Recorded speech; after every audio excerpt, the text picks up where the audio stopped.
Assalamualaikum guys, balik lagi dengan aku Mira Mardiana. Masih seputar teori akuntansi, kali ini aku akan membahas tentang teori efisiensi pasar dan teori perilaku konsumen. Langsung aja simak penjelasannya. Teori efisiensi pasar sekuritas memprediksi harga sekuritas sebagai hasil dari interaksi beberapa properti menarik.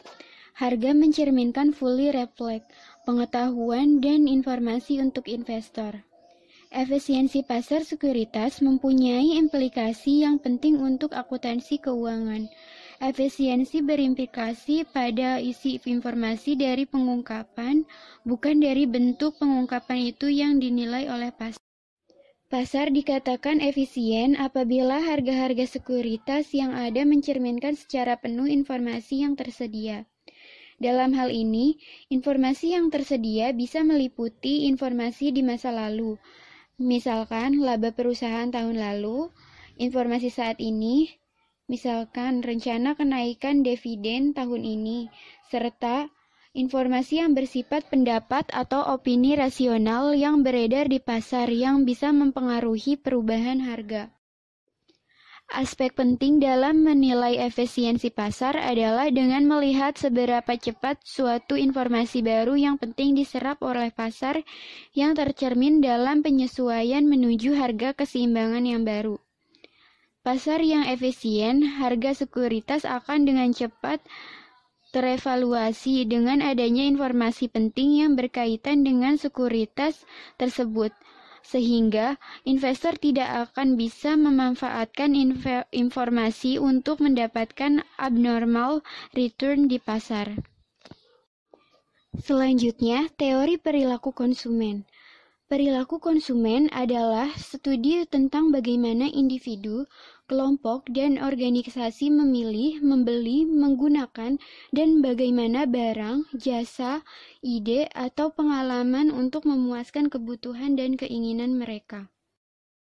Dalam melakukan konsumsi pasti ada beberapa perilaku konsumen yang bisa dipantau dan dianalisis. Tentu perilaku itu terjadi karena dipengaruhi oleh beberapa faktor, diantaranya faktor budaya. Yang pertama, budaya. Budaya adalah faktor dasar yang paling menentukan dari keinginan dan perilaku individu. Perilaku individu dapat dipengaruhi dari lingkungan keluarga dan institusi lainnya. Kedua, subbudaya. Subbudaya merupakan lingkungan yang lebih kecil yang memberikan identifikasi dan sosialisasi secara lebih spesifik untuk partisipan dalam subbudaya. Ketiga, kelas sosial. Kelas sosial merupakan lingkungan yang memiliki tingkatan cenderung setara dan bertahan lama dalam suatu masyarakat yang saling berbagi nilai, minat, dan perilaku yang sama. Selanjutnya, faktor sosial. Faktor sosial meliputi, pertama, kelompok referensi, yang merupakan keseluruhan kelompok yang mempengaruhi secara langsung atau tidak langsung terhadap sikap dan perilaku seseorang.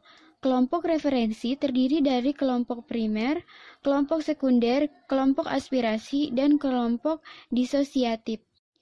Yang kedua, kelompok keluarga. Keluarga merupakan lingkungan yang paling berperan penting dalam sebuah masyarakat serta mempresentasikan kelompok referensi yang utama dan paling berpengaruh dalam kehidupan pembeli. Keluarga dalam kehidupan terdiri dari dua jenis. Pertama, yaitu keluarga orientasi yang merupakan orang tua dan saudara kandung. Melalui orang tua, seseorang akan mendapatkan arahan terhadap agama, politik, ekonomi, serta dapat merasakan keinginan pribadi, harga diri, dan dicinta. Yang kedua adalah keluarga prokreasi, yaitu merupakan pasangan suami istri dan anak-anak yang memiliki pengaruh secara langsung terhadap perilaku pembelian. Ketiga, peran dan status. Seseorang ikut berperan serta dalam kelompok, klub, dan organisasi yang dapat menjadikan pusat informasi penting dan membantu mendefinisikan posisi seseorang berdasarkan peran dan status dalam kelompok tersebut. Selanjutnya, faktor pribadi yang meliputi pertama, usia dan tahap siklus hidup. Usia dan siklus hidup berpengaruh terhadap selera dalam memenuhi kebutuhan hidup sehari-hari dari setiap individu. Orang dewasa telah melewati perjalanan hidup yang berubah setiap masanya. Hal ini tentu akan memunculkan kebutuhan baru seperti kebutuhan jasa perbankan, pengacara, dan konsultan pernikahan. Yang kedua, pekerjaan dan keadaan ekonomi. Konsumsi dari individu juga dipengaruhi oleh pekerjaan dan keadaan ekonomi.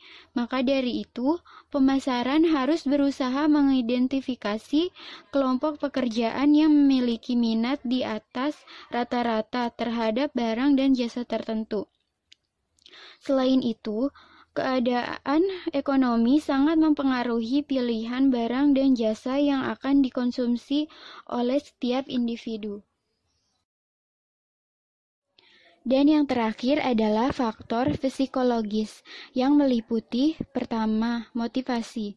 Setiap individu mempunyai beberapa kebutuhan yang bersifat biogenik yang timbul dari keadaan tekanan psikologis seperti rasa lapar, rasa haus, maupun rasa ketidaknyamanan.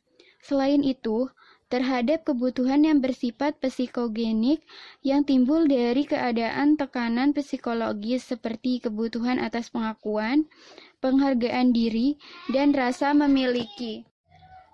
Yang kedua, persepsi. Seseorang yang sudah termotivasi akan siap untuk bertindak terhadap sesuatu hal. Bagaimana orang tersebut bertindak dipengaruhi oleh pandangannya tentang situasi. Persepsi merupakan suatu proses ketika seseorang memilih, mengatur, dan menerjemahkan informasi yang ada untuk menciptakan gambaran dunia yang berarti. Ketiga, pembelajaran. Pembelajaran dapat memberikan perubahan dalam perilaku individu yang berasal dari pengalaman hidup. Keempat, memori. Memori terdiri dari memori jangka pendek dan jangka panjang. Memori jangka panjang merupakan memori yang paling diterima dengan membentuk model asosiatif di mana dalam model tersebut seseorang menganggap pengetahuan tentang merek konsumen merupakan informasi dalam memori dengan berbagai asosiasi yang paling terhubung. Terima kasih telah menonton video ini. Semoga bermanfaat dan sampai jumpa di video selanjutnya.